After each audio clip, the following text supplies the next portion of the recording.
Está no ar mais um programa Nos Bastidores da Política, com Tenente Melo, aqui na Rádio Futura FM 106,9. Um espaço para você fazer sua pergunta, tirar suas dúvidas ou dar a sua opinião sobre política. Nos Bastidores da Política, com Tenente Melo.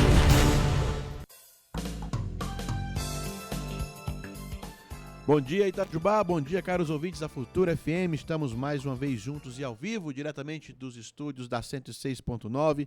Aqui quem fala é o Tenente Melo. Duarte está aqui conosco na mesa dos botões, nos auxiliando aqui na técnica. E hoje teremos aqui um programa muito especial, mais uma aula de política com o nosso amigo e ex-prefeito Rodrigo Rieira. Nosso convidado de hoje já está aqui nos estúdios e daqui a alguns instantes estará falando com você, nosso ouvinte. Participe do nosso programa, mande a sua pergunta, mande a sua dúvida, o seu comentário para o nosso WhatsApp. Ô Duarte, qual que é o WhatsApp da rádio, Duarte, para o nosso ouvinte poder mandar a sua mensagem? É o 9919-1069. 9919-1069 é a frequência da rádio. Você também pode mandar a sua mensagem pelo Facebook da Futura FM. Nosso programa é transmitido também pelo Facebook. Você ouve pela rádio e nos assiste pelo Facebook se tiver esta opção. Mande sua mensagem, deixe seu recado lá para nós. Aqui para o Tenente Melo, mande a sua pergunta, mande o seu bom dia para o Duarte e faça a sua pergunta para o nosso ex-prefeito. Vamos falar de política. Esse programa tem um objetivo muito claro de trazer a política de maneira bem didática para você, nosso ouvinte, que não tem tempo para ficar acompanhando tudo que acontece na Câmara, tudo que acontece no cenário nacional, no cenário estadual, né, nas nossas Minas Gerais. Você pode aprender por aqui também um pouquinho que a gente sabe, a gente ensina, o que a gente não sabe, a gente vai aprender juntos. Estamos aqui com um grande mestre, um cara que aí vive política desde que ele nasceu. Ele gosta de falar: eu nasci político, eu sou político e vou morrer político. Esse é o Rodrigo Rieira, que foi prefeito de Itajubá por 8 anos e deixou a sua marca na nossa cidade com grandes obras. Que saudade dos bons tempos de Rodrigo Rieira, hein? Quantas obras acontecendo aí. Bom dia, Rodrigo, bem-vindo ao nosso programa. Obrigado mais uma vez por aceitar o nosso convite para participar do programa Nos Bastidores da Política. Bom dia, vereador e Tenente Melo, bom dia ao Duarte, bom dia especial aos ouvintes da Rádio Futura. E muito obrigado, Melo, pela gentileza de suas palavras. Não sou merecedor de tamanho elogio, mas fico muito feliz de estar aqui com você. É sim, porque o nosso prefeito Christian concorda. Estive com ele antes de ontem, a gente tomou um café juntos, conversamos bastante. Conversamos também sobre o Rodrigo Rieira, né? Christian foi seu vice por 8 anos, aprendeu bastante. Ele fala muito disso, né? Ele fala o quanto a gente pôde aprender trabalhando com você. Ele como seu vice, eu como seu secretário, em algumas pastas. A gente aprendeu muito, né, Rodrigo? Nossa equipe trabalhou bastante, até hoje bastante unida, graças a Deus. Isso mostra que o trabalho foi bem feito. Foi bem feito, mas eu aprendi muito com vocês também. E os desafios fazem que cada dia nós possamos aprender mais. Mas já erramos muito para poder aprender também. Só não erra quem não faz. Quem não faz. Já dizia o grande mestre, só não erra quem não faz. Se não quiser errar, é só ficar cruza o braço, fica quietinho, que você não vai errar em nada, mas não vai ser produtivo em nada também, né? Fica em casa de braço cruzado, assistindo televisão e desejando que o outro faça errado. Olha, ó, vai dar errado. Já dizia o seu Sebastião Rieira. Né? O pessimista fica de braço cruzado, falando, ó, vai dar errado. Mas espera um pouquinho. O pessimista, mestre, eu sou repetitivo. O pessimista, além dele ser uma energia negativa, que eu sugiro para as pessoas ficarem longe de pessimistas, o pessimista ele é vagabundo por natureza. Ele é contra tudo, ele não some em nada, ele até em reunião de condomínio, ele não vai, não opina, critica, e quando a pessoa fala, olha, você não foi, mas deu certo, ele fala assim, então espera para você ver. Espera mais um pouquinho para você ver como vai dar errado. Isso existe no futebol, existe na política, existe no meio médico, existe em todos os lugares, é da natureza humana. Como tudo que Deus faz é perfeito, talvez para o equilíbrio do mundo, da nossa evolução, existam esses pessimistas. Até pra gente dar valor também às coisas boas, aprender a dar valor às coisas quando dão certo, né? O resultado do trabalho, quando a gente alcança, é muito bom, é muito gratificante. Mandar aqui um abraço para os meus alunos, acabei de sair da sala de aula, estava até agora dando aula. Semana que vem aí, feriadão prolongado, os alunos não viram a hora de ter aí 2 dias de folga. O terceiro ano se preparando aí para o Enem, que acontece no final do mês que vem. Então um abraço para os nossos alunos que estão aí na reta final dos estudos, preparando para o Enem final de novembro. Olha, Melo, deixa eu fazer um elogio para você como professor. eu não conheço um aluno seu que encontra comigo na rua e comenta, o Tenente Melo é nosso professor, que não tenha uma verdadeira paixão pelo professor Melo. Eles te admiram demais. Então, esses jovens hoje que estão entrando no mercado de trabalho, vão prestar vestibular, parabéns pelo trabalho que você faz para essa juventude, de ensiná-los e ensiná-los muito bem. Rodrigo, a profissão de professor não é uma vocação. A gente faz por amor, a gente faz realmente porque gosta. A minha irmã caçula também é enfermeira de formação, já doutora e professora da aula lá na faculdade. Quem gosta de dar aula não adianta, não consegue ficar livre do quadro, do giz, do pincel e da turma, viu? E tem aqueles professores que têm o dom de dar aula para criancinha. Isso aí eu admiro, aplaudo de pé. Tem outros que têm a vocação para dar aula para o pessoal da faculdade. O meu foco é ali o ensino médio, cara. Galerinha que está se preparando para o Enem, está se preparando para enfrentar, né, a prova de dificuldade ali, o momento de decidir qual a sua profissão. É muito bacana ver o amadurecimento daquela galerinha naquele momento, né? Faz com prazer, né? E é o momento mais difícil, né? Eles estão ali com a energia total e querem falar e querem produzir, querem dar certo e tudo, né? E você tem que ali canalizar a energia para aquilo que é o correto, para eles aprenderem a química, no meu caso, ensinar a química para eles que possam ser bons profissionais. Ontem mesmo eu vi a foto de um ex-aluno meu formando, né? Todo de beca e tal, todo comemorando a formatura dele em Direito. Nossa, que alegria que dá a gente ver os nossos ex-alunos aí construindo o seu caminho. Rodrigo, você estava falando aí dos pessimistas, daquelas pessoas que ficam só falando mal e desejando que dê errado. Participei na última quarta-feira, eu queria trazer esse assunto para compartilhar com os nossos ouvintes, da reunião do CODEMA. Se o ouvinte não sabe ainda o que é o CODEMA, é o Conselho Municipal de Meio Ambiente, né? Defesa do meio ambiente aqui de Itajubá. O prefeito Cristian estava lá, o doutor Nilo também estava, nosso vice-prefeito. O secretário de Meio Ambiente, o Ricardo, esteve aqui conosco há umas 3 semanas, falou bastante coisa dos trabalhos que estão sendo realizados por ele. Ele fez uma apresentação, Rodrigo, incrível. E é importante que a população pudesse ter acesso a essas informações. E eu queria trazer isso aqui para comentar com você, que você pudesse também nos ajudar, né, nessa análise do trabalho que tem sido feito. Por quê? O Ricardo, secretário de Meio Ambiente, estava falando na reunião do CODEMA do trabalho de limpeza que está sendo feito no Rio Sapucaí. Sim. Esse trabalho foi iniciado, né, no seu governo, no finalzinho do mandato passado. Ele falou a dificuldade que foi para conseguir viabilizar isso, né, para conseguir as autorizações dos órgãos ambientais envolvidos. E ele mostrou, Rodrigo, caro ouvinte, importante nós sabermos disso, a quantidade de lixo que foi retirado do nosso Rio Sapucaí. Ele disse que o nosso Rio Sapucaí era um lixão escondido, porque no fundo dele tinha tonelada, ainda tem, porque a limpeza começou, né, no comecinho desse ano, efetivamente as máquinas chegaram, caminharam aí pouco mais de 500 metros até agora. Ele falou que são mais de 5.000 metros de extensão na área urbana ali, onde vai ser feita todo o trabalho de limpeza. Rodrigo, 840 pneus foram retirados. Ouvintes, 840 pneus do fundo do nosso Rio Sapucaí. Eu sei que você tem conhecimento disso e eu fiquei tão chocado com as informações. Ele falou isso aqui no nosso programa.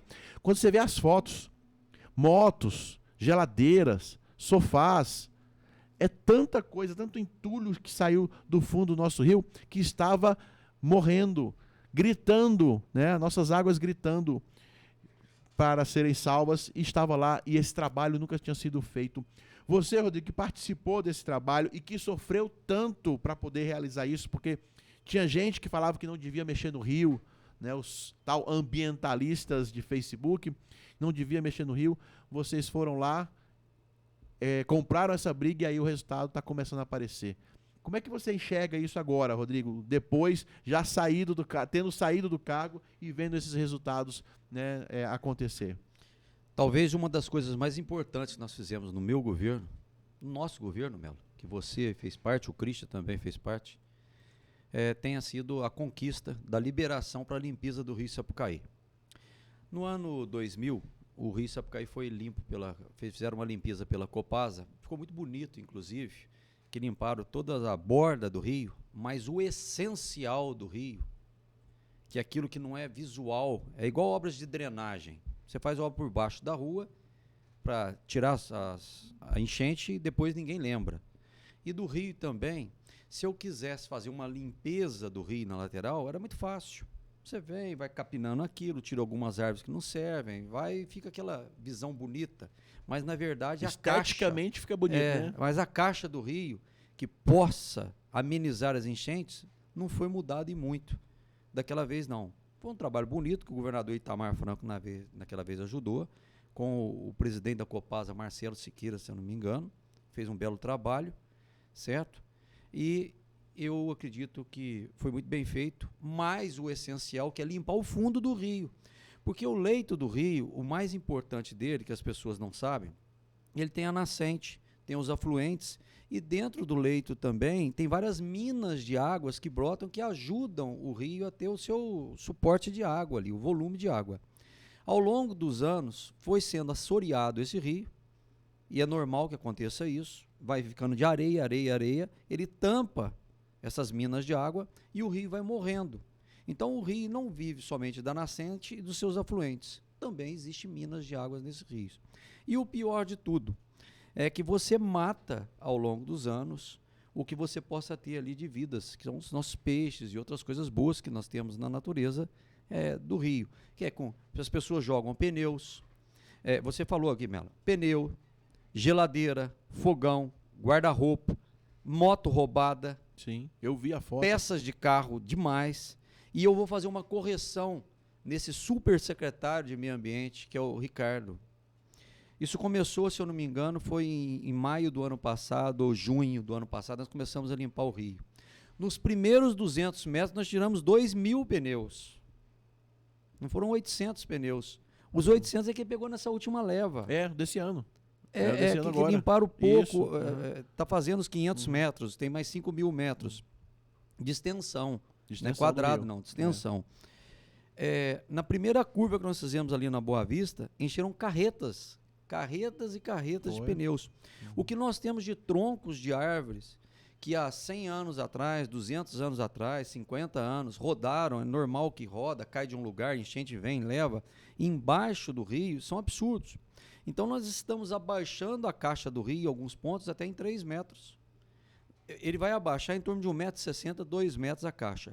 Isso já ameniza ou evita enchentes em vários lugares. As pessoas só vão lembrar disso depois de pronto, tá? Se um dia vier uma chuva forte, fala assim, nossa, por pouco não saiu. Mas assim, o volume de lixo que tira do rio é absurdo. Agora, complementando ao rio Sapucaí, os nossos ribeirões, por exemplo, o Ribeirão da Inhumas, tá? Que passa pelo bairro da Medicina e bairro da Avenida. Ele ficou, antes de nós administrarmos Itajubá, dezenas de anos sem ser limpo. E eu adotei uma tática de 6 em 6 meses nós limparmos o rio, que tinha que limpar a caixa daquele rio. O Ribeirão. O que tira de sujeira daquele riozinho pequeno, vocês não imaginam. Quem quiser ver, quando a prefeitura estiver limpando, a prefeitura estava limpando lá agora o mês passado. Cheguem lá e comecem a perceber. É panela, é fogão, é lata, é lixo, é tudo que imagina. Agora, só lembrando a população, quem suja não é a prefeitura, quem limpa é a prefeitura. Então, cabe à população fiscalizar, ajudar o poder público e ter uma conscientização da população não fazer mais isto. E eu vejo com bons olhos hoje que os jovens hoje, de até 18 anos, uma população que teve um ensino melhor nessa questões de meio ambiente, eles não jogam um papel de bala hoje no chão, não jogam um toco de cigarro, uma lata, um copo. Mas a geração mais antiga, os mais velhos, talvez não tiveram essa educação e alguns poucos, muito poucos, ainda insistem em sujar e jogar pneus no rio. O que faz na cabeça de uma pessoa, ao invés de jogar num lixo, ele vai lá e joga no rio um fogão, joga um material eletrônico. O que tirou de computadores, de tela de computador velho, Os monitores antigos. Isso é poluente. Isso aí, Rodrigo, na hora que eu vi as fotos que o Ricardo mostrou, o secretário Ricardo mostrou lá, eu falei assim, isso aí é para nós repensarmos realmente a nossa postura como cidadão. E o que você falou, Rodrigo, é muito verdade, eu sempre comento isso na Câmara, quando tem algum projeto de lei que fala sobre comportamento, sobre mudança de comportamento, eu falo, melhor do que lei é você ensinar para a criança o que é o certo e o que é o errado. Primeiro que a criança vai para casa e ensina o pai e a mãe. Que o pai fica sem graça de fazer errado, sendo que a criança está fazendo o certo. E aí, aos pouquinhos, é a sementinha que é plantada, mas fica para sempre. Isso funciona. Igual você falou, as novas gerações estão chegando com uma consciência muito melhor de respeito ao meio ambiente.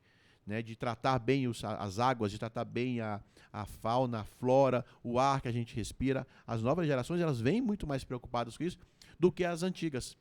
E isso é bom, isso mostra a nossa evolução como sociedade. Sem dúvida, a questão ambiental hoje, ela é primordial, né? Ela é pioneira. Agora, existe uma coisa também, Melo, eu gostaria que as pessoas anotassem esse nome. Sigam Ricardo Felício. Ricardo Felício. Vê no TikTok ou no Instagram, vê pelo Facebook ou pelo YouTube, Ricardo Felício. Ô Duarte, Rodrigo Vieira falando de TikTok e Instagram, pai, tá mudado esse moço, hein? Eu não tenho ainda Instagram e Facebook, ainda. Como dizia o Christian, agora eu entendo quando o prefeito falava que não tinha tempo pra jogar tênis, agora ele tá com tempo de entrar no TikTok, viu? Mas ali você tem sabedoria, não só as coisas bobas. Não, eu sei, isso é verdade. Tem lógico, tem as coisas cômicas que todo mundo gosta de ver, não e vamos tem que ser ter hipócritas também, dizer tem que dar não. risada também, senão... Mas é sobre meio ambiente, porque ele desmistifica toda a hipocrisia do meio ambiente. Tudo que diz de meio ambiente, que falam que isso é prejudicial ou não, ele fala o que é realmente prejudicial e o que não é prejudicial. E ele tem um conhecimento de causa muito diferenciado, ele está além daqueles que batem no peito. A pessoa chega e chuta cada coisa do meio ambiente. São cada absurdo que eu acompanhei já durante a minha vida, e principalmente como prefeito, que é uma hipocrisia de cada lado, de muitas partes, que você não imagina, Melo. São as chamadas narrativas, né? Narrativas, o jeito bate no peito e fala isso não é nada do que ele está falando. Não tem nada a ver. O Ricardo foi muito firme na fala dele, Rodrigo, quarta-feira de manhã, aconteceu lá no teatro essa reunião, quando ele falou assim, a resistência que nós sofremos de algumas pessoas que não queriam que nós trabalhássemos no Rio Sapucaí para salvá-lo e que dizem que tanto fizeram pelo nosso rio. Por favor, me levem lá, mostre o que vocês fizeram pelo rio, para eu ver o que vocês fizeram, porque eles não fizeram nada pelo nosso rio durante todos esses anos. Ele foi muito firme na colocação dele. E eu achei interessante isso. Ele foi correto. Eles nunca agacharam para pegar uma lata que está na beira do rio e vem opinar. Posando de nunca. E pede para tirar R$50 do bolso para ajudar em alguma coisa para ver se tira. Não tira. São os hipócritas de plantão. Isso sempre existiu e sempre existirá. O que nós temos que fazer é estarmos vacinados contra isso. Agora, o que eu fiz na minha administração? Preciso limpar o rio. Precisa tirar esses lixos do fundo do rio. Não importa o que eles estão dizendo, nós vamos entrar com a máquina e vamos tirar. Fizemos a parte legal e entramos com o maquinário e está limpando, e o Christian continua limpando aí o rio, fazendo da forma correta, certo? Agora, se eu fosse dar ouvido para esses que nunca plantaram nada, que nunca fizeram nada, nunca produziram nada, a administração não teria andado o que que nós fizemos, não teria feito. Enquanto alguns reclamam, outros trabalham. É assim que tem que funcionar. Cuidado com as críticas construtivas daqueles que nunca construíram nada. Ouvi tanto isso do prefeito, viu, Duarte, que eu trabalhava com ele. Mas é uma verdade. É a verdade. Se você ficar dando atenção àqueles que criticam tanto e que nunca foram capazes de produzir nada para si, né? Então, você vai perder tempo isso. Um abraço pro Pedro de Carvalho, tá mandando um abraço aqui pro prefeito. A Amanda Souza Gonçalves também, a Larissa. A Regilene Viana, saudades mesmo do Rodrigo, foi um excelente prefeito. Já tem meu voto como deputado. Olha aí alguém lançando a candidatura do Rodrigo aqui. Ei, Regilene. Muito obrigado. Luiz Magalhães também, bom dia. Abraço de Itaiandu aos amigos, vamos em frente. A Gabriela Mendes também mandando uma mensagem aqui. O Alexandre Lucas Cipriano. Parabéns, Rodrigo, ex-prefeito, Tenente Melo, exemplos de pessoas. Obrigado, Alexandre, pelo carinho. Olha esse moço aqui, o Zé Maria Bom. Bom dia, vereador Melo. Bom dia, amigo Rodrigo Vieira. Obrigado por tudo que vocês contribuíram. O Alan Carlos também, nosso diretor de trânsito. O Giovanni Gonçalves, lá do Reborjon. Lia Maciel também. Lia, um beijo pra você, Lia. Wagner, Marcos Rezende, muita mensagem aqui, hein, Rodrigo? Muita gente mandando mensagem, cumprimentando o nosso ex-prefeito Rodrigo Vieira aqui. Olha, transmito um grande abraço a todos eles, aos meus amigos e amigas, e muito feliz. Feliz mesmo. Isso nos faz bem, traz energia positiva. Dá certeza de dever cumprido, Rodrigo? Quando você olha caminha na rua hoje como ex-prefeito e as pessoas te cumprimentam? Eu fico feliz. Eu posso olhar para trás e falar assim, fui útil. porque o importante é sempre poder voltar. Eu ia falar essa frase agora. O importante é sempre poder voltar. Grande E aprendizado voltar de do nosso cabeça erguida, saudoso andar- Alencar. E aonde o político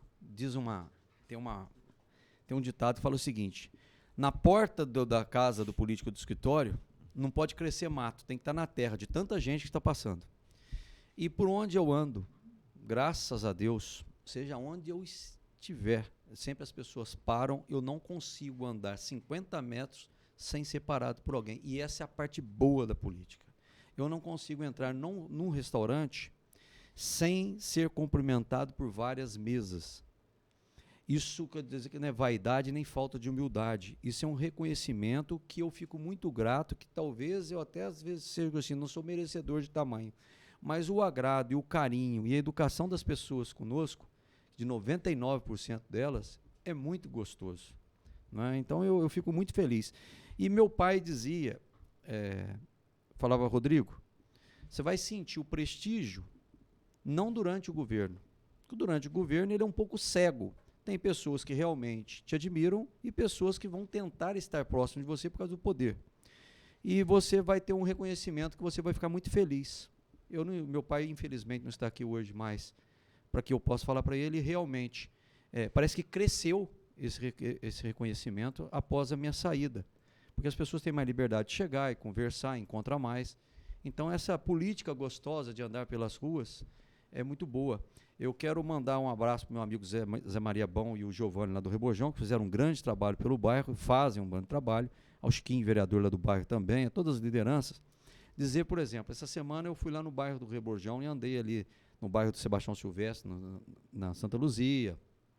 Eu dei uma andada boa ali a pé. Eu deixei meu carro e fui andar a pé sozinho. Tinha uns amigos que iriam junto, falei, eu quero ir sozinho.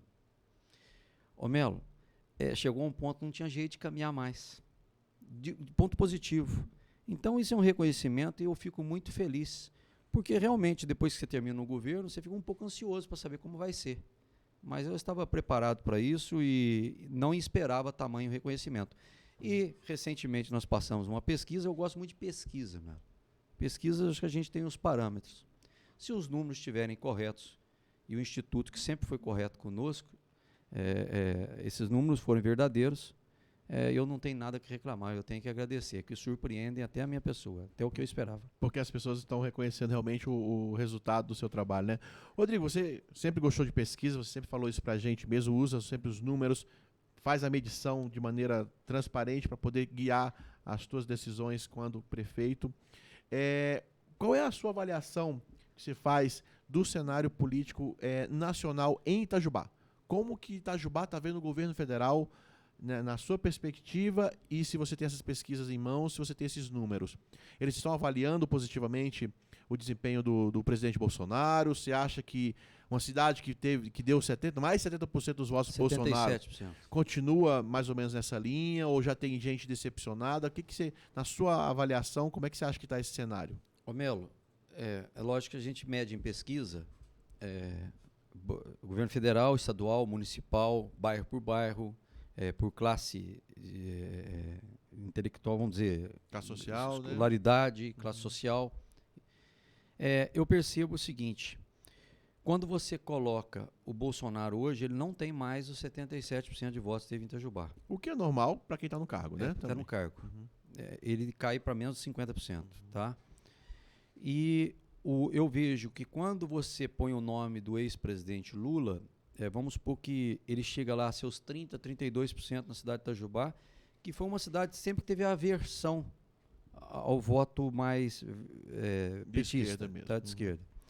Mas quando coloca o ex-presidente, ele vai a 30%, 32%, 33%. Isso se os números estiverem corretos. Uhum. Mas quando você tira o nome dele e põe uma suposição de outro nome, aí a pesquisa ela desanda, você perde o parâmetro da esquerda. É 2% para um, é 5% para outro, 6%, nenhum deles ultrapassa a casa de 6%, 7%. O único que chega a ocupar, que aí eu falei que é esquerda, centro-esquerda, chega a ocupar a casa dos 15% é o Ciro Gomes. Quando é citado, a pesquisa estimulada, não espontânea. A espontânea ele não é lembrado. Quando você faz a espontânea, o que é espontânea, as pessoas entenderem? Em quem você vai votar? Você não mostra nem o nome. Aí dá Bolsonaro e Lula, assim, com o Bolsonaro liderando aqui em Itajubá, mas não mais com a vantagem que tinha. Eu vou dizer números, por exemplo, 32-44. Um número caiu bastante. Muito. Né? Muito. É normal Mas a campanha cair. não começou também. É normal vive um cair momento. porque está no cargo, né? Quem está no cargo, o outro também está no pico. Uhum. Eu acredito que é pico, tá? A oposição ao governo. Depois entra outros candidatos que vão crescer. Você vê candidatos com 1, 2, 3%, que você sabe que esses candidatos vão chegar a 5, 10, 15%. Ou aconteceu com o Collor em 89, dá uma disparada. Eu acho que é muito cedo para qualquer outra coisa. Agora, quem eu vejo com uma liderança absoluta nos votos na cidade, e eu acredito que é no estado, é o governador. O Zema. O governador hoje, eu posso falar pelos números de Itajubá e microrregião, tá? Não pelo estado, mas estaria reeleito no primeiro turno. Tudo pode mudar. Claro. Um ato, às vezes, uma palavra falada de forma equivocada, pode mudar todo um quadro. Mas o quadro hoje do atual governador é muito bom. É muito favorável para ele, né? Muito O bom. ouvinte aqui mandou uma mensagem concordando com você em relação à sua fala sobre o Ricardo Felício, né? Ricardo Felício é um grande cientista de verdade. O professor Luiz Carlos Molion, outro grande cientista, tem uma visão menos fatalista do meio ambiente. Lá na concorrente, eu acho que não fazem a menor ideia desses grandes nomes. Eu achei que tá falando de outra rádio. Vê se pode. Hoje em dia, quem orienta as pessoas são a Greta Thunberg, uma menina almofadinha que não deve nem limpar o quarto. Comentário do nosso ouvinte aqui. Não, e o ouvinte tem razão, eu agradeço ao ouvinte. E é interessante a imprensa, certos setores da imprensa nacional, desculpe o termo, são malditos. Às vezes as palavras eu deveria maneirar um pouco nas palavras. Mas às vezes dá mas raiva malditos. mesmo. Eles mentem. Aí chama assim, e fazem com política isso também. Vamos ouvir o especialista de tal lugar. O cara não é especialista nada, nunca produziu nada, não conhece nada, não ouviu os dois lados. Você vê que está na tendência daquela que a imprensa quer. Isso não pode continuar. Só que com as redes sociais hoje, com a internet, graças a Deus se equilibrou. O Congresso, Melo, desculpa, eu vou mudando de assunto, mas para as pessoas entenderem. Como eu falei aqui, o nosso programa Congresso tem Nacional votava muito. Uma vez eu estava com o Bilac lá no Congresso, lá na Câmara dos Deputados, e atrás da Câmara tem uma área reservada, é como se fosse um barzinho, onde o pessoal toma um café, come um lanche, porque às vezes o deputado fica até 2, 3 horas da manhã ali. E na verdade é ali que se resolve tudo, nos bastidores, onde tem as reuniões. E ali tem um telão. Aquele telão ficava ligado na Globo News. O tempo todo na Globo News. Então o deputado, antes de ir para plenário, talvez ele tinha uma intenção de voto. Mas ele vê a reportagem na Globo News tendenciosa, alguma coisa, ele mudava o voto dele no plenário.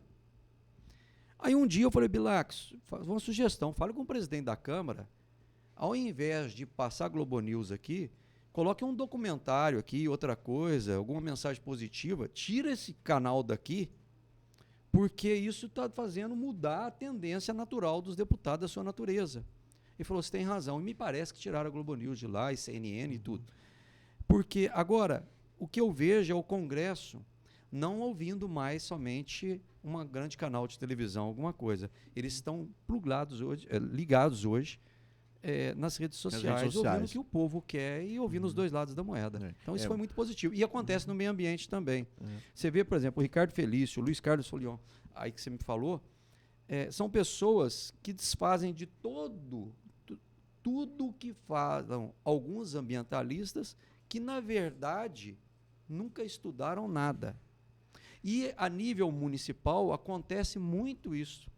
É cada coisa sem cabimento. Olha, com a graça de Deus, eu tive pessoas boas no CODEMA e um secretário de meio ambiente e sua equipe que realmente entenderam, qualificado pra caramba, qualificados, a importância de mudar o paradigma da hipocrisia que estava imperando em Itajubá há mais de 20 anos. Uma cabeça enterrada na cidade.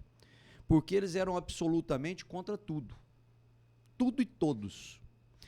Mas o tudo e todos é o seguinte, eles estavam preocupados, alguns, Melo, e quem está me ouvindo sabe que é verdade, se o prefeito estava fazendo, se aquilo lá ia dar voto para o prefeito. Ele não estava preocupado com a cidade. Se o fulano de um loteamento, de um condomínio, ia ganhar dinheiro com aquilo. Ele não estava preocupado com os empregos que iriam dar ali, com a evolução, com o comércio que ia mexer. Não, eles estavam preocupados se o X ou Y, Z ia ganhar dinheiro. Quer dizer, eles estavam um pouco se ferrando, danando, sei lá o termo correto, mas eles iam lá. E iam lá incomodar no CODEMA. O Ricardo deu um basta nisso. Eu fiquei sabendo que teve uma reunião do CODEMA essa semana, que você foi, e que teve a eleição do CODEMA. Sim, teve a eleição da mesa 2 diretora bons lá. candidatos. Quero aqui mandar um abraço ao Dominguinhos, que foi uma eleição apertada, que é uma pessoa capacitada, e um abraço muito especial ao vencedor, meu amigo, que foi vereador comigo, ao Pedro Afonso e toda a sua equipe. Eu penso que esse embate não precisava ter. Agora, eu fiquei sabendo que tinha muitas pessoas com tendências políticas ligando no dia anterior para que votasse na chapa de oposição para tentar prejudicar a administração do atual prefeito, do Christian, alguma coisa, ou prejudicar alguma coisa na cidade para não evoluir. Quer dizer, a intenção não é defender o meio ambiente, não, a intenção é o poder. É a política rasteira que, se eu puder prejudicar para poder ter discurso para fazer na próxima eleição e tomar o lugar dele, eu vou fazer. É assim que alguns pensam, né? Rasteiramente falando. Só fazer aqui justiça ao nome, é o Marcos Vinícius, foi o ouvinte que mandou a mensagem falando da Greta aí. O Laurindo também manda aqui um parabéns pelo programa, um abraço para o Melo e para o nosso futuro deputado, esse grande homem público, Rodrigo Rieira. Ei, Laurindo, mais um fazendo campanha aqui. Ei, Laurindão. Gentil, muito obrigado, Laurindo. Ô, Rodrigo, isso que você falou é muito verdade e acontece mesmo. Importante a gente comentar isso aqui para os nossos ouvintes estarem sempre atentos e alertas em relação a isso. Nós passamos por algo parecido há 2 semanas lá na Câmara. Nós tivemos alguns projetos de autoria do prefeito, alguns foram aprovados, teve um que foi rejeitado. Esse projeto de lei, ele tratava da doação de uma área para a construção de uma empresa, né, de uma sede, da unidade nova, de uma empresa da lavanderia Morro Chique, uma empresa da cidade, um empreendedor da cidade que queria ampliar o seu negócio aqui, porque a empresa dele está crescendo, atende a grandes empresas, não é para lavar roupa minha, do Duarte, não é pessoa física, né, é lavar roupas de pessoas jurídicas, de grandes empresas. E a Câmara rejeitou, né, por 5 votos a 4, o projeto foi rejeitado e a empresa não ganhou esse terreno da prefeitura. Detalhe, e eu fiz questão de destacar isso, é importante o ouvinte saber, eu já falei isso aqui em um programa passado. Há 3 anos essa empresa tenta ganhar esse terreno, tenta ter direito a esse terreno. Então ela se regulariza, apresenta documentação, a secretaria não aprova, volta, refaz, melhora, investe mais aqui, investe mais acolá, até que ela tenha robustez suficiente para atender às exigências da lei. 3 anos tentando fazer isso. Aí vai para a Câmara e reprova. Olha a mensagem que fica para o empresário que talvez esteja lá em Belo Horizonte procurando uma cidade mineira, talvez esteja aqui em São Paulo procurando uma cidade do sul de Minas para se instalar e ver essa mensagem que a gente passa. Eu achei isso de extremamente negativo. E o pior, as justificativas dadas por aqueles que votaram contra. Justificativas que não procedem porque usaram a mesma fala, o mesmo discurso lá em 2017, quando você, quando era prefeito, fez o projeto de lei para doar o terreno para construir o cinema. Era o mesmo discurso. Felizmente, na época, a gente conseguiu aprovar, o terreno foi doado, o cinema está aí, gerando emprego, gerando ISS, que é o imposto municipal, ou seja, 100% fica na cidade, e impedindo que pessoas peguem estrada para ver filme. Pode ver na própria cidade. Agora, a história foi um pouco diferente, porque foi rejeitado. Me preocupa o recado que a gente passa com essa decisão. 3 anos a empresa tentando ganhar um terreno aqui para construir, ampliar-se e gerar emprego. A Câmara vai e reprova essa doação. O recado que fica para as empresas que queiram vir para cá vai para Pouso Alegre. Lá é mais fácil você conseguir o seu terreno. E isso a gente tem que mudar. Eu vou me alongar um pouco, só nesse detalhe. É importante, você tem muita experiência nesse ponto, e eu queria o seu ponto de vista em relação a esse assunto. Ô Melo, nós passamos por uma crise desde o governo Dilma, e essa crise depois pegou na pandemia, quando o Brasil ia alçar voo do desemprego no país. Aí o sujeito que nunca gerou nenhum emprego criticava o prefeito por não gerar emprego, como se eu fosse culpado pela inflação, pelos problemas lá na ONU, pelos problemas estruturais do país e tudo. Aí eu sempre tive um cuidado enorme, que Itajubá sempre foi uma ótima madrasta e não era uma boa mãe. O que eu quero dizer com isso? Toda empresa que vem de fora tinha todo o carinho e atenção em doação de terreno, nos impostos a ser cobrados para menor. E quando a pessoa é de Itajubá, um investidor de Itajubá, ele não tinha esse carinho, essa atenção. Verdade. Então nós temos que continuar sendo uma ótima madrasta, atendermos quem vem de fora e queira investir em Itajubá, mas sermos uma ótima mãe também, não uma péssima mãe. Então todos os empresários, pequenos e médios empresários, aquele que gera 5, 10, 15, 20, 30, 50 empregos. Ah, mas é pouco. É pouco, dizem, né? É pouco para nós, né? Estamos empregados. Aí você tem 100 empresas, dá 5 mil empregos. Exatamente. Bom, que nós tínhamos que ter o mesmo carinho. Aí, por exemplo, a lavanderia Morro Chique, para que as pessoas que estão nos ouvindo possam entender, ela é de empresários de Itajubá, uma lavanderia familiar, de pessoas sérias, que nós temos outras lavanderias boas em Itajubá, só que a lavanderia, que o nome, às vezes, se ele tivesse usado um outro nome, talvez eles teriam aprovado. A lavanderia não é uma lavanderia somente, ele deve ter o setor dele que atende aqui os estudantes, as empresas de Itajubá. Que é a outra unidade. Mas não, né? os carros deles estão indo todos os dias para Juiz de Fora, a AMAN, o Exército Brasileiro, a Aeronáutica, a rede de hotéis Mercury do Brasil, que atende o estado de São Paulo, e tudo diariamente, várias vans e carros buscando e levando as mercadorias, os produtos lavados, que são de forma industrial. Então, por prudência, o dono colocou, olha, nós vamos começar com 17 empregos, mas nós podemos chegar a 60, 100 empregos empregados aqui. E esta empresa tem uma possibilidade de faturar muito alto. Então, ela está exportando serviços de Itajubá para o Brasil todo. Então, qual lavanderia que você pega e leva roupa todo dia e traz para Juiz de Fora? Não é roupa, não, é materiais de todas as formas, do Exército, que eu acabei de dizer, de hospitais, de grandes redes de hotéis. Aí ele queria uma área para crescer em Itajubá, porque Itajubá ele quer crescer aqui em Itajubá. Aí, de repente, eu acho que por falta de orientação, ou não, a Câmara decide que tinha que fazer uma licitação. Eu nunca vi isso.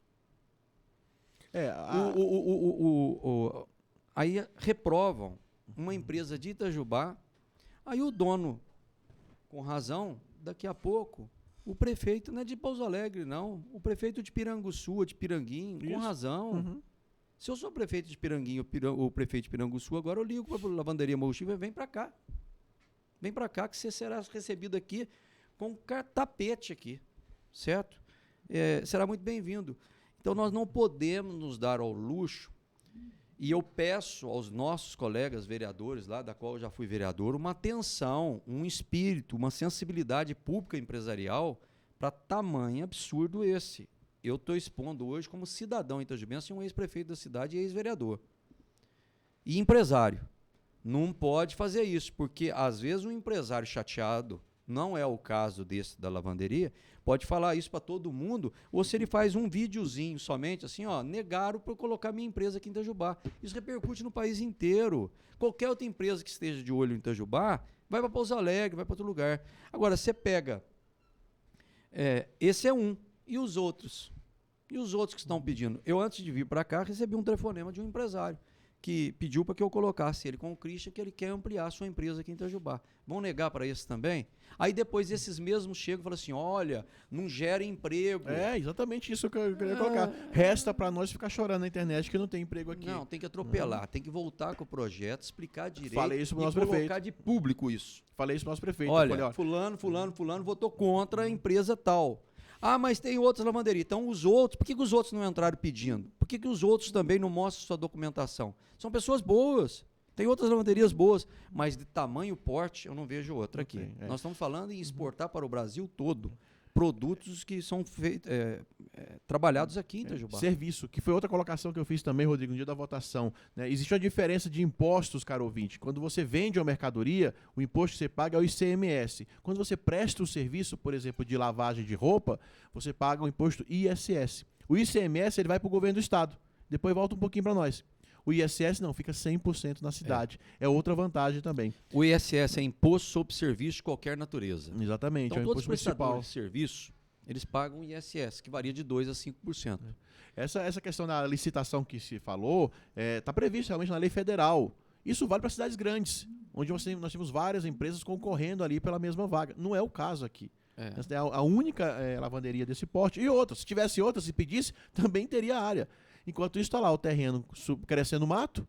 sem gerar um emprego, sem gerar R$1 de renda para o município, e a lavanderia, a empresa, como você falou, é o caso aí, corre o risco de ser convidada para ir para uma cidade vizinha e ir para lá. 17 famílias de lá ficaram felizes. Já que acharam pouco aqui, vai ser feliz lá e arrecadar impostos para lá. Não, pode chegar a 100 famílias. Não, é. Para que os ouvintes Que seja entendam. uma, que seja duas, Seja é duas, a diferença. É emprego. É o que eu falo, Rodrigo. O vereador estava lá, bonitão, recebendo R$7.000 por mês. Para ele é fácil dizer que 17 empregos é pouco, né? Tem 17 famílias precisando.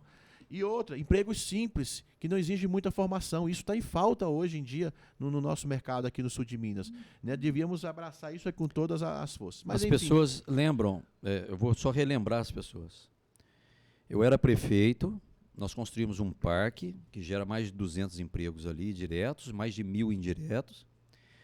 Nós buscamos fizemos o convite para várias empresas se instalarem um cinema aqui em Itajubá.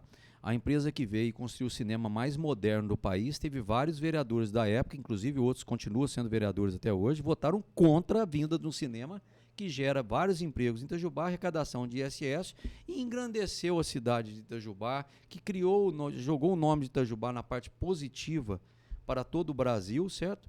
E tem pessoas que votaram contra e entraram na justiça contra a minha pessoa de ter feito aquilo. E nós ganhamos isso. Então é uma amostra que eu peço à população, cuidado com os sepulcros caiados, com os bonitinhos por fora e podres por dentro.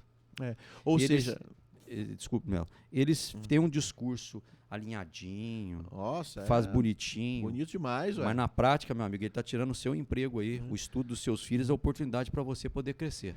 É isso que irrita a gente, Rodrigo. Às vezes, até no começo do programa você falou, desculpa os termos que eu estou usando, mas irrita a um ponto de que a gente perde o controle das palavras mesmo. Porque a gente sabe que a pessoa sabe que está errada e mesmo assim ela insiste. Não é por ignorância, é por maldade. Teve gente que estava lá em 2017 que fez a mesma coisa contra o cinema, perdeu, entrou no Ministério Público, perdeu, ou seja, viu que estava errado, teve que colocar o rabinho entre as pernas e voltar para casa, agora vem e faz de novo. Faz de novo. Né? Ou seja, não é por ignorância, não é por achar que está certo, não, ele sabe que está errado. Faz simplesmente com o intuito de, se Itajubá crescer, o prefeito vai ganhar com isso e eu não tenho chance de ocupar o lugar dele. Esse aí é o pior político que existe, a mediocridade em pessoa, e a gente não pode mais, não temos mais o direito de se deixar levar por esse tipo de postura. E é importante nós dizermos aqui sempre, desnudar, é deixar transparente quem são essas pessoas, porque é o seguinte, faz um discurso todo bonitinho, mas na verdade por trás faz outra. O maior susto que eu tomei durante os 8 anos de mandato meu referente à Câmara, foram 2 sustos. Susto assim, você não esperava aquilo. Por exemplo, você vai fazer a doação de um cinema para a pessoa construir um cinema que custou mais de 10 ou 15 milhões de reais na cidade, dezenas ou centenas de empregos durante a obra, que vem a engrandecer, que está no complexo de um parque, certo? E eu pensei, vai ser unanimidade na Câmara. Quando vê, me liga meu secretário na época, que estava acompanhando a votação na Câmara, e diz, prefeito, graças a Deus aprovamos a doação do terreno para o cinema na época. Eu falei, mas é lógico que ia passar. Ele falou, não, passou por um voto. Eu falei, mas qual que é o motivo de votar contra?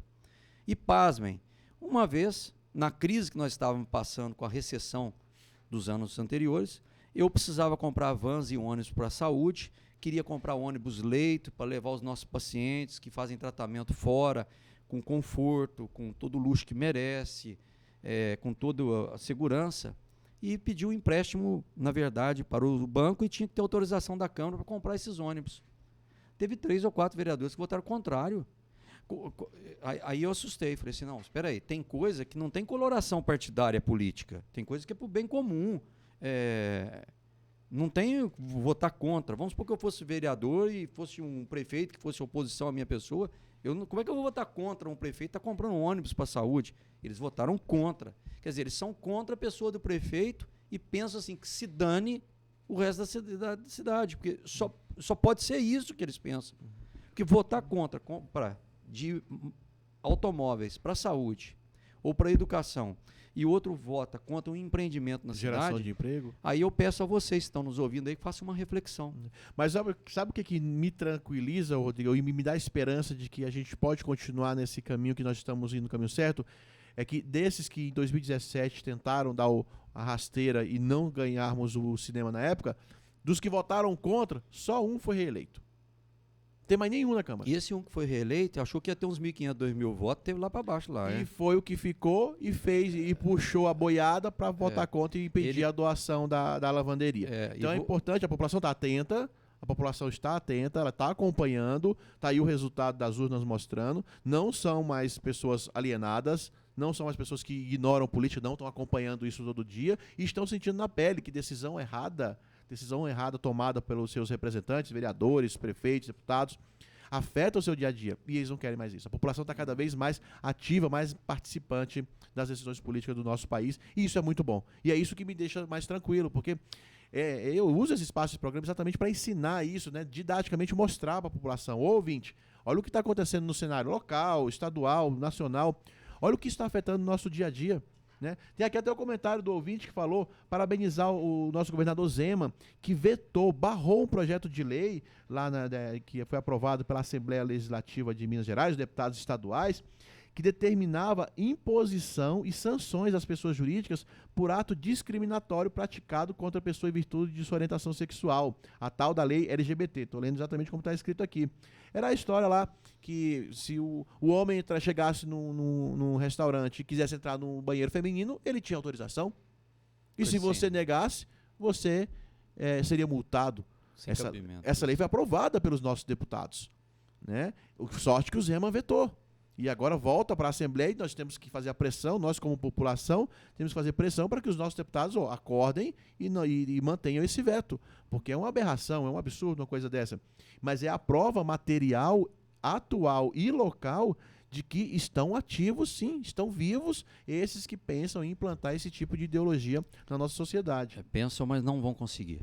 Nós estamos, todos nós, as pessoas de bem, as famílias e tudo, nós não vamos deixar isso.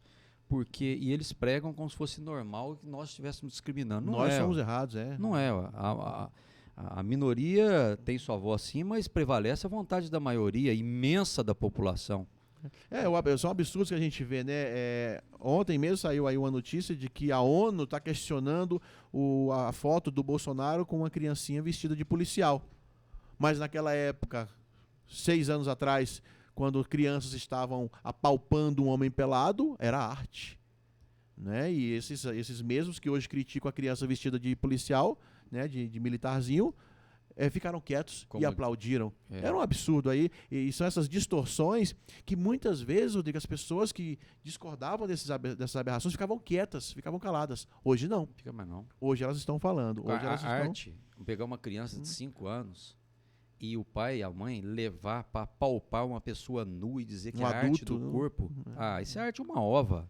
Um absurdo Ô Melo, no 7 de setembro, eu participei dos 8 anos de governo, meus 7 anos, 7 de setembro não teve em 2020 por causa da pandemia. É um dos eventos cívicos mais bonitos que nós temos. Ali demonstra a força da educação, do poder público, as riquezas que nós temos no nosso país. Então é demonstrado ali no desfile de 7 de setembro. É onde tem quase que unanimidade da paixão pelo país, pelo amor à pátria, tudo ali. E várias crianças desfilaram vestido de bombeiro, policial civil, de soldado do exército e de policial militar também, junto com os pais, tendo o pai como um exemplo. E eles são exemplos para o nosso país. É uma profissão difícil. Quem imagina um policial, todo dia você sai de casa, você sabe que você vai voltar, você olha para o rosto da sua criança, da sua esposa, é um risco enorme. Então é uma profissão nobre para defender vidas de pessoas que nem sabem quem é, né? Nem sabe quem que é, aguentar desaforo, tem um monte de coisa. Aí vem a imprensa, certos setores da imprensa, malditos, falar contra. Quer dizer, se a criança estiver vestida de Che Guevara, falar que gracinha, que belezinha. Mas vestido de policial não pode. Por que não pode? Minha vontade, se eu fosse um empresário muito rico hoje, eu ia distribuir. Você quer ser bombeiro? Você quer ser soldado? O último presente que a minha avó Luzia, dona da padaria Soberana, que era mãe do meu pai, me deu, foi uma roupinha de soldado quando eu completei 5 anos, 20 dias antes dela falecer. Eu queria ser soldado, passou um soldado, eu queria ser um soldado. E eu tenho uma roupinha de soldado guardada lá. Quer dizer, vai tirar isso de uma criança? vai dizer que isso é errado. Agora, o presidente da República, ele tem vários defeitos. O Bolsonaro exagera em algumas coisas, fala besteira, os filhos atrapalham, tem hora. Eu tenho um monte de crítica para fazer. Mas ele veio do Exército, das Forças Armadas, ele é votado. É normal ele pegar uma criança vestida ali de policial militar e levantar a criança. O que tem isso? Se ele ignora a criança, a imprensa fala, ignorou uma criança. Então, eu acho que a imprensa exagera um pouco também. E até quem não é Bolsonaro, eu acho que os exageros são dos dois lados. Tem que amenizar um pouco isso, parar de mimimi e tocar o país e deixar a vida correr. Um outro exemplo de mimimi que aconteceu ontem, né? Até teve 2 vereadores da cidade que andaram comentando isso aí. Bolsonaro veta a distribuição gratuita de absorvente para as mulheres de baixa renda. Olha, gente, é importante a gente atentar para esse tipo de postagem, de comentário que a gente ouve e sempre colocar ali um pontinho de interrogação quando a gente vê algo tão absurdo assim. Aí começaram a chamar ele de um monte de coisa, que ele é contra a mulher menstruar, que como é que ele pode negar absorvente para as mulheres de baixa renda. O que ele fez foi vetar um artigo da lei, ele aprovou a lei inteira, ele vetou um artigo da lei por um motivo simples. Nós que somos vereadores sabemos desse detalhe, imagine os deputados lá. Tudo que você aprova como lei que representa custo para o executivo, você tem que dizer de onde esse dinheiro vai sair. Se você não diz de onde o dinheiro vai sair, você não pode aprovar a lei. Senão, se o presidente assina, que se o prefeito assinasse, cairia no crime de responsabilidade fiscal. Então, o autor, né, as autoras dessa lei já fizeram de propósito. Fizeram a lei falando que o governo federal teria que distribuir absorvente, mas não disse de onde ia sair o recurso para isso. Só para o presidente vetar, porque ele é obrigado por lei a vetar. Porque se ele assina, ele cai em crime de responsabilidade e é impeachmentado. Né? Aí, o que acontece? A oposição vai, distorce e fala, ele agora é menstruação fóbico, né? Não concordo que mulher menstrue. Que, gente, calma, vamos pensar, pelo amor de Deus, vamos usar 3 neurônios aí e refletir a respeito. É o mínimo, é o básico de lei, é o básico que a gente aprende de lei. E o que eu acho absurdo, nós vereadores sabemos disso. E 2 da cidade ontem postaram. Bolsonaro é contra as mulheres menstruarem, é um absurdo, é um machista por não querer distribuir. Ele simplesmente falou, não sei de onde é esse dinheiro. Você, que é o autor da lei, tem que dizer de onde. Aí ele aprova. Sem dizer de onde vem o recurso, não pode. Tá, mas aí eu posso vou fazer uma crítica ao governo agora. Por que o governo não traduz isso para a população? Chega e fala, gente... Eu ouvi hoje cedo, depois do Bom Dia Brasil, na rádio CBN, não, foi na Band News, um do governo explicando, falou, não, nós não queremos dar 2 milhões, não, nós queremos dar 5 bilhões de absorventes. Só falta colocar a fonte correta para que possamos comprar. Isso daí foi um erro técnico. O presidente nem fica sabendo disso. É automático, né? É automático, né? Passou prejuízo. Mas precisava alguém do governo, aí é um erro que tem o governo Bolsonaro, uma falta de Você acha que ele tem essa dificuldade, essa falha na comunicação? De traduzir, tem. Isso daí tinha que chegar na população. Falou, escuta, eu não sou contra isso não. Colocaram o item errado aqui na lei, se eu aprovar um negócio desse, eu posso ser cassado. Eu quero doar até mais. O Ministério da Saúde tem até dinheiro para isso. Mas precisa fazer pela forma correta, pela ficha correta. Fazendo pela ficha correta, eu aprovo aqui, compra tudo que está precisando. Porque acontece isso muito a nível municipal. As pessoas pensam, por que está construindo isso e não compra outra coisa, que desperdício. Não é, porque certos recursos são destinados somente àquele item. Mas você não acha, Rodrigo, que é difícil que a informação chegue à população? A gente viveu muito e até hoje vive aqui em nível municipal também. Municipal, só a cidade é o assunto ali que interessa todo mundo. E mesmo assim, por mais que fale, por mais que repita e que esclareça, nem sempre a informação chega a todo mundo, tem que chegar. E o pior, tem ali a meia dúzia que fica incentivando, né? E jogando lenha na fogueira para que realmente pensem diferente e falem mal, e aí acaba gerando esse caos, né? Essa polarização política que interessa para alguns. Mas quando o negócio tem um vulto, o tamanho que chegou, o Melo, esse negócio dos absorventes, por exemplo, eu acho que caberia uma nota assim mais forte do governo, e se for preciso, ocupar em cadeia de rede nacional de televisão para que pudesse traduzir isso para a população. Nesse ponto eu concordo com você, sabia? Certo. O Bolsonaro ele usa as lives dele, ele usa as redes sociais com muita ênfase, mas ele devia fazer uso sim dos canais tradicionais, porque tem ainda uma fatia da população muito grande que acompanha somente canais oficiais, as TVs abertas. Ele tinha que usar a rede de televisão, que ele tem esse direito, para poder levar informação à população. Também concordo com você. Deveria uma atrás da nesse outra. Aí o que ponto. queria fazer? Com que a imprensa pudesse um pouco pensar 2 vezes antes de falar alguma coisa. E eu vivi isso como prefeito, como distorcem as coisas, certo? Então tem cada absurdo que diz que não condiz com a realidade. Eu vou dar um exemplo, por exemplo. Dar um exemplo a nível municipal. Esses dias eu vi um monte de críticas que a prefeitura ia construir quiosques lá no Parque do Reborjão e no Parque da Cidade. Aí, naquele momento, tomou pau de todos os lados. Não, ganhou do Ministério dos Esportes, na minha época, para construção de quiosques, não é de venda de salgadinho, de refrigerante ou bares, não.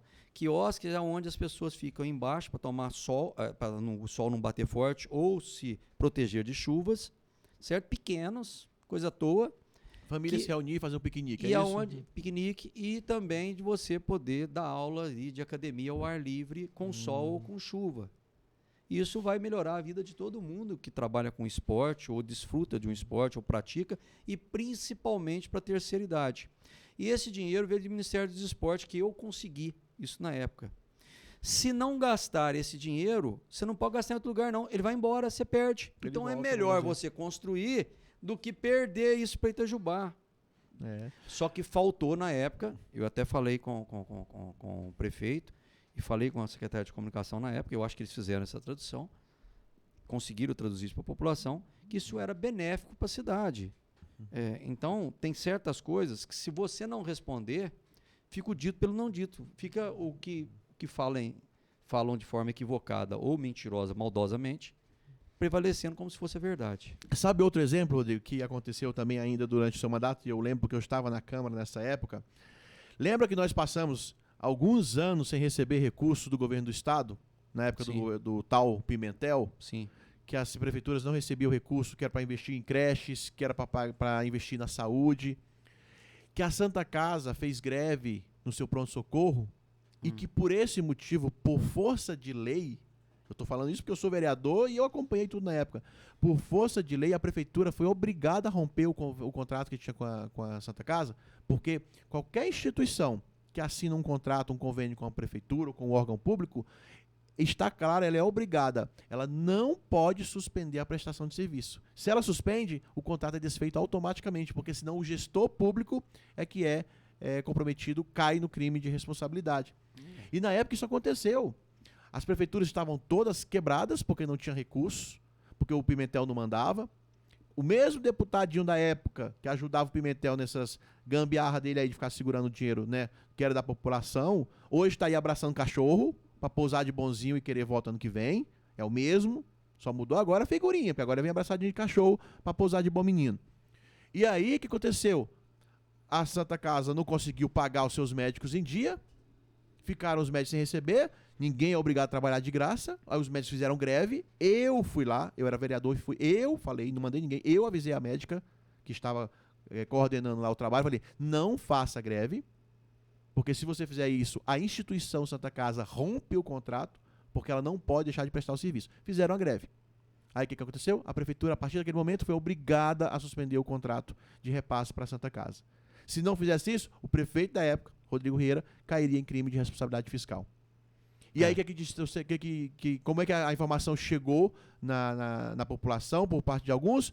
Prefeito deixa de passar dinheiro para a Santa Casa porque quer que a Santa Casa feche.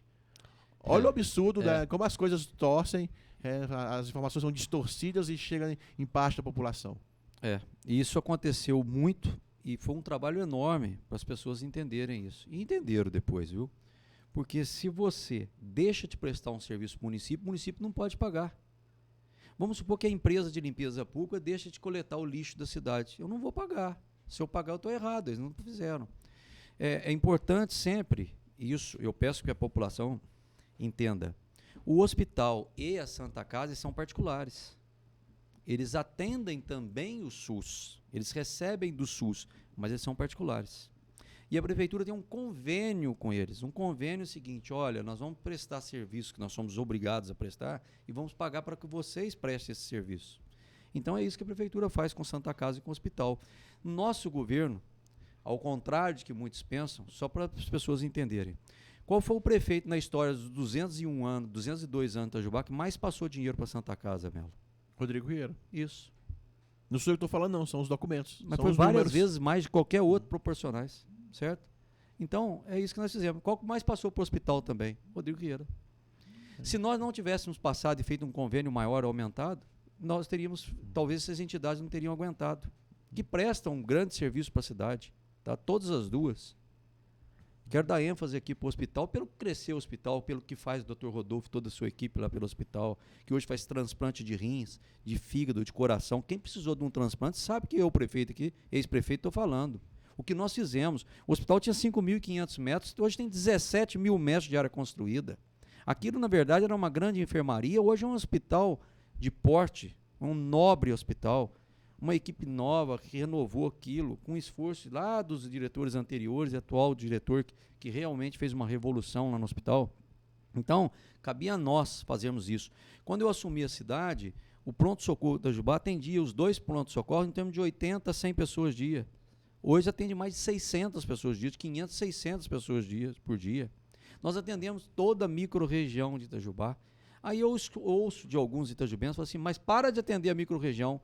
Fala para mim, uma pessoa, um cristão, você vai deixar de atender o morador de Piranguçu? Primeiro que você não pode deixar de atender.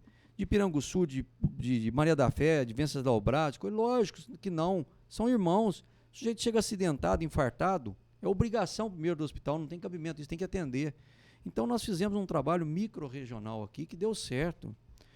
Mudou o patamar de tudo isso, mudou em todos os sentidos. Nós pegamos, por exemplo, a Secretaria de Saúde do município, que tinha 32 médicos atendendo, os médicos tinham entre eles um trato, que eu acho um absurdo isso, na época, que vigorava, que eles fizeram o seguinte, que eles iam atender 4 pacientes dia e depois ia para os seus consultórios particulares.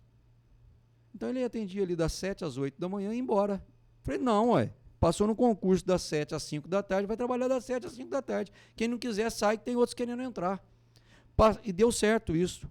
Aqueles que não queriam trabalhar saíram, colocamos médicos novos e outros mais experientes, mas que quiseram ocupar o cargo, melhorou a saúde do município, transformamos, aumentamos, se eu não me engano, de 30 para 70, 80 médicos na cidade, compramos carro zero para a saúde, reformamos postos, construímos postos de saúde, deu tudo certo. E tirou um pouco também do sufoco da Santa Casa de Hospital. Porque todo mundo, as pessoas vão lembrar, volte a 8 anos atrás. Ninguém confiava muito em postos de saúde. A pessoa tinha qualquer dorzinha de barriga, já ia para o hospital. Hoje eles sabem que tem bons médicos e médicas, e enfermeiras e técnicos de enfermagem nos nossos postos de saúde e procura os postos de saúde. Isso chama-se gestão. Isso sim é sensibilidade pública, isso é o que o gestor tem que fazer. E nós fizemos muito bem isso, e eu acredito que a Prefeitura também continua fazendo um bom trabalho na área de saúde. E sem esquecer do tratamento oncológico, hein? Tratamento oncológico que já é realidade na cidade, um grande feito aí do Hospital Escola, toda a equipe técnica do hospital, a gente tem que deixar isso muito claro e registrado. O oncológico, vocês devem todos os dias agradecer a equipe do Hospital Escola. Nós estamos pedindo no Hospital Oncológico desde lá 2014, 2015, 2016, 2017, 2018. O ex-governador, o Arruda, lá em Brasília, com a esposa que é ministra, nos ajudou. O prefeito Christian foi lá e, junto com o Nilo, também reforçaram isso. Quer dizer, é um trabalho de várias equipes. Então, não tem pai para isso. Mas se tiver um pai para isso, chama-se pessoal, a diretoria do Hospital Escola. Por quê? Porque você possa absorver, trazer o paciente, você tem que ter os equipamentos. Tem que ter a estrutura para receber. Tem que ter estrutura. E essa estrutura foi aprovada para que o oncológico ainda não é do setor público, tá? Não é ainda pago pelo SUS. Mas depois de algum tempo funcionando e a prefeitura bancando, o SUS vai reconhecer, aí sim nós teremos o recurso de credenciamento. Exatamente. E o próximo, posto de coleta de sangue. Mês que vem inaugura o posto de coleta de sangue aqui, que ao longo do seu mandato foi todo feito o trabalho aí para poder termos de novo, né? Depois de tanto tempo perdemos, termos de novo um posto de coleta de sangue aqui em Itajubá. Que não tinha cabimento Itajubá continuar sem um posto de coleta de sangue, né? Esse é um trabalho também, um esforço de várias pessoas. Eu falo sempre, tem coisa que não precisa ter pai, gente, não tem que ter essa vaidade. Nós tentamos no nosso mandato, não foi aberto nenhum posto de coleta, segundo informações, para o estado inteiro.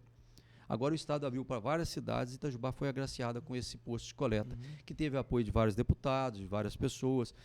Você mesmo arrumou recursos junto ao deputado Gilberto Abramo, não foi isso? Gilberto Abramo mandou R$400 mil para com a conclusão das compras dos equipamentos e poder abrir o posto. R$400 mil. O deputado Paulo também, né, O doutor Paulo, que é de Pouso Alegre, que estudou em Itajubá, formou aqui em Itajubá, um grande amigo, tem feito um trabalho grande pela região. É aquela questão, Rodrigo, cada um contribui, cada um coloca o seu tijolinho e não desiste. O segredo é não desistir, porque é demorado, é enrolado. Quem né? ganha com isso é a população. É a população. E eu falo sempre, ouçam, por favor, políticos que ocupam cargo hoje. O poder é passageiro. Infeliz do político que acha que o poder é para sempre. Ô, vaidade boba essa. Certo? E o mais importante, eu falei isso no meu discurso de posse no dia 1º de janeiro de 2013, que eu agradecia os aplausos da minha posse, que eu ficava muito feliz com aquilo, mas que os melhores aplausos são os do último dia de governo, porque aí sim você vai saber se você funcionou ou não. É muito fácil durante o começo receber os aplausos, mas eu quero ver a voz das urnas no final do seu mandato. É isso que é o mais importante. Então aquele que senta na cadeira e pensa que é o poder, coitado dele. Pode ter certeza que esse vai passar por uma depressão. E eu falo a todos os vereadores, e ao prefeito e ao vice-prefeito. Daqui a alguns anos vocês serão ex-prefeitos, ex-vice-prefeitos e ex-vereadores. Assumo como é a natureza de todos nós que passamos pela política. Rodrigo, uma pergunta aqui que está chegando de maneira repetitiva, é interessante a gente colocar isso aqui em questão, antes de chegar no último assunto, porque senão o Duarte não almoça hoje. 12:10 já, ó. Rodrigo, sobre o IPTU dos bairros Canaã, Nações, do condomínio do Novo Horizonte, estão nos cobrando. O senhor Rodrigo, quando era prefeito, fez uma lei que não cobrava, mas agora tiraram a lei e estão voltando a cobrar com juros. O que o senhor tem a dizer sobre isso? Você tem acompanhado essa questão ou não? Olha, às vezes a gente concorda em 90% do que faz uma administração e 10% não. Então nós não vamos brigar com a gestão por causa desses 10%, sendo que 90% você concorda. Eu discordo do parecer do procurador jurídico e da parte de finanças da prefeitura por 2 motivos. Primeiro, que lá tem que ter uma cláusula social. Essa cláusula social, no meu entendimento, posso estar equivocado, tá? Permite que o poder público possa isentar. Porque foi um trabalho social que o governo federal fez, construiu esses apartamentos e casas pelo Brasil todo. São pessoas de baixa renda que não têm a necessidade, porque não é arrecadação que já tinha nos cofres públicos. O município não contava com essa arrecadação. Então, nós não estamos fazendo renúncia de receita neste momento. Então, já que é um projeto social, é copiar de cidades que têm dado certo isso, que não houve questionamento, e fazer na cidade de Itajubá. Ah, mas teve município que o Ministério Público cobrou, a Justiça cobrou. Qual município? Ah, isso não pode. Mostra para mim aonde não pode.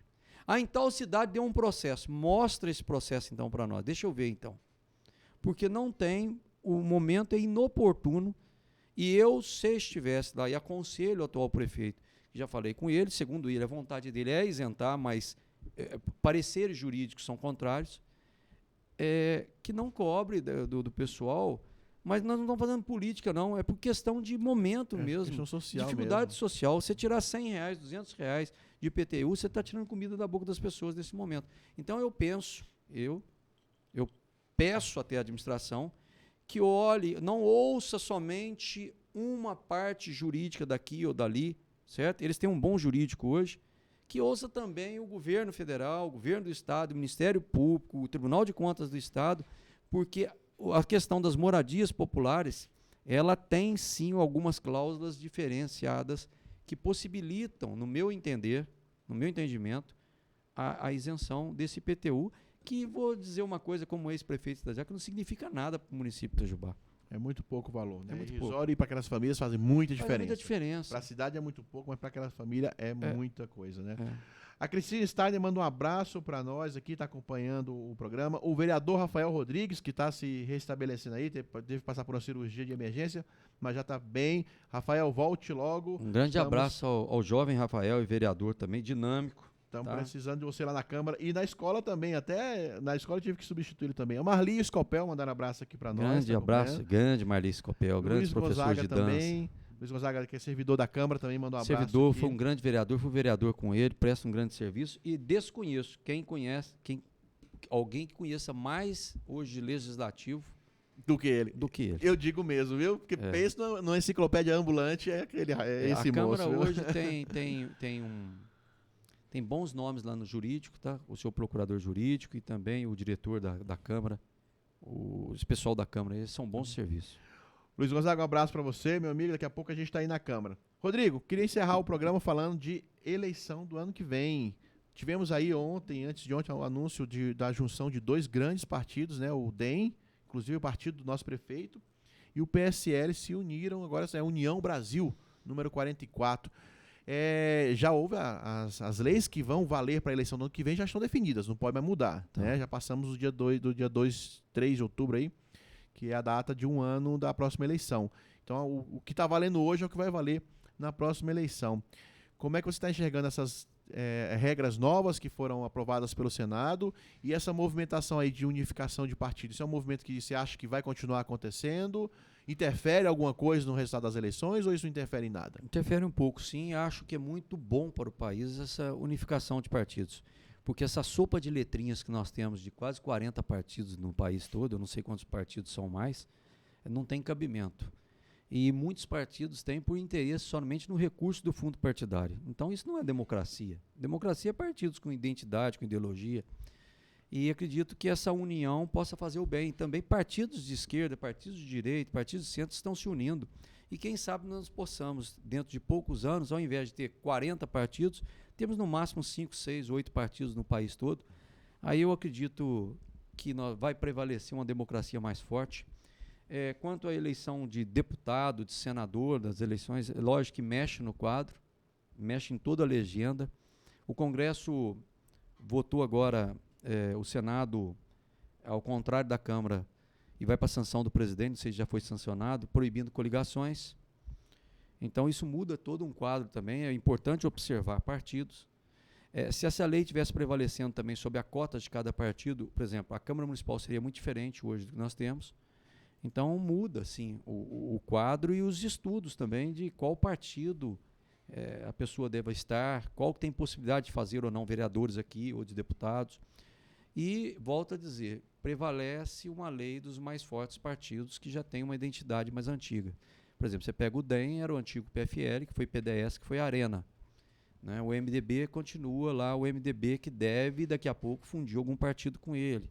Os partidos menores, como que estão ficando robustos, por exemplo, o PL, o Republicanos, o Avante, daqui a pouco esses partidos se unem também para ter uma bancada mais forte.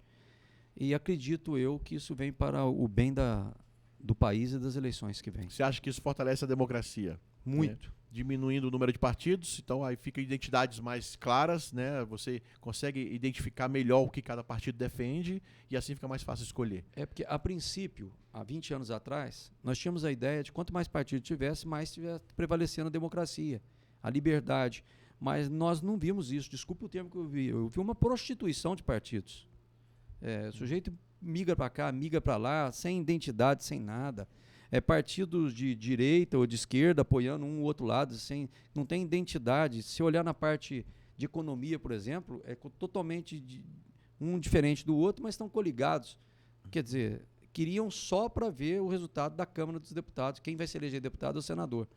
Agora não. Para poder abocanhar o fundo partidário depois. Com a junção dos partidos, isso acaba e cada um vai ter sua identidade. Facilita, então, no seu ponto de vista, né? Vamos aguardar aí cenas dos próximos capítulos. Agora começam aí as filiações e até final de março do ano que vem, né? Quem pretende ser candidato já deve estar no seu partido pelo qual vai concorrer à eleição.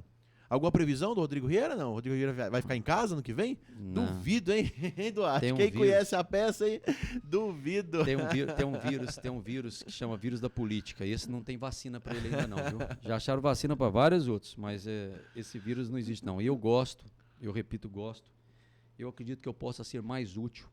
A cidade, eu acho que acompanhou eu nascendo, crescendo, amadurecendo, apanhando para ver isso. É um Rodrigo diferente de quando foi eleito vereador lá com seus 20 anos de idade. Fui amadurecendo e acredito que isso ajudou, graças a Deus, a fazer um bom mandato de prefeito. Todas as vezes eu falo o seguinte para meus amigos, quem for criticar, você fala, olha, o pai dele teve 4 mandatos, foi 2 vezes vereador, foi senador suplente, foi 2 vezes presidente da Câmara e foi vereador mais votado. O Rodrigo também foi 2 mandatos vereador, foi o vereador mais jovem e também foi o presidente de Câmara mais jovem e por 2 vezes da Câmara Municipal. Foi prefeito 2 vezes da Itajubá e o prefeito mais votado da história. Então, espera aí. Quem estiver muito criticando tem que rever, porque a população tem apoiado, tem dado certo isso. O dia que deixar de dar certo, que venha uma nova safra de políticos, alguma coisa. Então, eu ainda me sinto com 47 anos, útil, e tenho um sonho, sim, de um dia chegar ao Senado, chegar a deputado federal, prestar um bom serviço, quem sabe mais, lógico que sem faltar com a humildade, porque eu tenho vontade de ser, tenho vocação para isso. E acredito que já não preciso provar mais nada. O nosso mandato de prefeito está aí, foi chancelado nas urnas com a eleição do Christian também, com a minha eleição anterior de reeleição, e acredito que pelos números que eu tenho visto, uma grande possibilidade de vir a ser deputado. A região, nós lideramos todas as cidades da micro-região, da micro, com números excelentes, então eu me lanço pré-candidato a deputado federal para as próximas eleições. E penso eu que a cidade precisa, a região, de um puro sangue. Finalmente, porque o último deputado federal que nós tivemos foi o Dr. Rosenburg, em 1978. Meu Deus, eu nem era nascido. Você nem era nascido? Não, nasci em 79. Mamãe está acompanhando o programa aí, eu nasci em agosto de 79, Rodrigo. Você nem era nascido. O último deputado federal que fez muito para Itajubá. O Hospital Escola é uma amostra disso, certo? O Hospital das Clínicas. Antes dele foi o Dr. Luiz Fernando Faria de Azevedo, que aqui eu quero dar meus pêsames à família do Dr. Luiz Fernando, que foi meu vice em 2008, um dos políticos mais honestos e bem-sucedidos que nós tivemos em Itajubá, tá? Então foi o Dr. Luiz Fernando, lá na década de 60. E antes dele, sabe quem que foi? Junto com ele, Aureliano Chaves. Olha os benefícios que Aureliano conseguiu para toda a região. Olha o que o Aureliano fez para o Itajubá, gente, e pela região de Itajubá. As estradas, as escolas estaduais que nós tivemos, escolas municipais, o bombeiro de Itajubá, as forças que nós tivemos foi justo a um deputado federal da terra. Antes dele veio quem? Teodomiro Santiago, que foi deputado federal. Dispensa comentário, talvez seja o homem que mais fez por nossa cidade. Então, quando Itajubá teve deputado federal puro sangue, daqui, nós conseguimos muito para a nossa terra. Então, quando nós falamos na duplicação de uma estrada de Itajubá a Pouso Alegre, ou de Itajubá a Dutra, depende do prestígio de um deputado ou um senador da terra. Quando nós falamos de aumentar e melhorar o hospital aqui, que vai atender toda a região, depende sim de um deputado. Há quantos anos eu estou tentando aquele trevo, e nós vamos conseguir aquele trevo do Jardim das Colinas? Às vezes é falta de um deputado ter a força política dele lá. Nós precisamos de muito pouco para construir a estrada Itajubá Campos de Jordão, que vai facilitar, melhorar o comércio e desenvolver o emprego na nossa região, principalmente no turismo. Precisa de um deputado puro sangue. Vários deputados têm ajudado Itajubá. Assim, mas quando você é da terra, que você anda de rua por rua, que você sabe o nome das pessoas, você sabe o que é, seu filho mora aqui, sua esposa é daqui, todo mundo aqui, é lógico que ele vai puxar mais para essa cidade. Então eu vejo nesta oportunidade, e eu já provei isso como prefeito, uma facilidade, uma oportunidade de poder fazer mais para a nossa terra. Ajudar, por exemplo, a PAI, o asilo, as entidades que cuidam de crianças aqui, que foram abandonados, que precisam de trato. Quer dizer, isso um deputado pode fazer pela cidade e ajudar muito o prefeito da cidade a fazer muito mais pela nossa Itajubá e região. Que o crescimento da micro-região, Mel, é importante para Itajubá, assim como o crescimento de Itajubá é importante para a micro-região. E é nesse pensamento que eu vou navegar. Como pré-candidato, a gente fica muito feliz, que aí começam agora as negociações com os partidos para ver se consegue a vaga e tal. Itajubá torce por isso, porque Itajubá precisa de um deputado da cidade. Quando a gente fala de Pouso Alegre tem os seus deputados. Né? Quando a gente fala de Santa Rita tem o seu deputado. O Bilac Pinto está lá representando Santa Rita há quanto tempo? É importante que Itajubá, né? Poços de Caldas tem, Varginha tem os seus deputados. É importante que Itajubá também coloque o seu lá. Para a gente poder lutar de igual para igual, né? Para que Itajubá seja a prioridade 1 do nosso representante lá. E eu pego um gancho, que agora não é uma disputa interna em Itajubá. Quando você está numa disputa dentro do ringue aqui de Itajubá para prefeito, é lógico que existe a disputa, cada um tem um lado, alguma coisa, vai pelo óbvio, alguma coisa que está dando certo. Mas quando se fala numa eleição regional e de deputado, aí, gente, não é mais coloração partidária, é o bem comum. Não é se você é X ou é Y. O que é melhor para você? O que é melhor para o seu filho, para o seu comércio, para o seu emprego? Gosta ou não gosta daquele candidato? O que é melhor para a cidade? Eu acho que nós já estamos maduros hoje para pensarmos dessa forma. A história prova, né? A história prova quando isso. tivemos alguém lá nosso, Itajubá estava bem representada E funcionou, e né? crescendo. Então não adianta só ficar chorando na internet não, né? Tem que agir. Rodrigo, obrigado mais uma vez por ter aceitado o nosso convite, por ter estado conosco aqui nessa manhã de sexta-feira, já 12h20, o Duarte já está até verde de fome ali, ó. Ele fala, Melo, se passar do meio-dia eu desligo a mesa aqui, viu? Você fica sem som. Mas muito obrigado, é importante a gente sempre ouvir você pela sua experiência de vida, sua experiência política, a sua opinião é muito importante compartilhar com os nossos ouvintes. Estamos aí às vésperas de um feriado prolongado. Você, ouvinte, cuidado, se cuide, você e sua família. Se for viajar, cuidado na estrada, evite aglomeração, a pandemia ainda está aí. O pessoal do hospital está lá tentando se livrar desse vírus, temos poucas pessoas lá no hospital, mas o cuidado ainda tem que prevalecer. Obrigado mais uma vez. Suas últimas palavras aí hoje no programa para se despedir dos nossos ouvintes. Obrigado ao Duarte aqui na técnica, obrigado Melo por esse programa seu que tem sido um sucesso e que fala da verdadeira política, que mostra os dois lados da moeda. Está de parabéns, continue, certo? E muito obrigado aos ouvintes e as palavras, as dezenas, centenas de mensagens que nós recebemos aqui de carinho e de muito afeto aí dos elogios, da qual eu não sou tamanho merecedor, mas fico muito feliz com isso e estarei aqui sempre que chamado, Melo. É sempre um prazer estar com vocês. Um grande abraço a todos, um ótimo feriado e fique com Deus. Chamar sempre, né, Duarte? Porque a audiência foi boa, né? Ele vem aqui, a audiência é certeza. Rodrigo, obrigado mais uma vez. Leve um abraço aí para Diná, para os seus dois meninos, para dona Neuza também, toda a sua família. Um bom final de semana, um bom feriado. Dia de Nossa Senhora Aparecida, nossa padroeira do Brasil, aí terça-feira. Se cuidem. Se Deus quiser, na próxima sexta-feira estaremos de volta, juntos e ao vivo aqui dos estúdios da Futura FM, no programa Nos Bastidores da Política com o Tenente Melo. Grande abraço a todos e fiquem com Deus.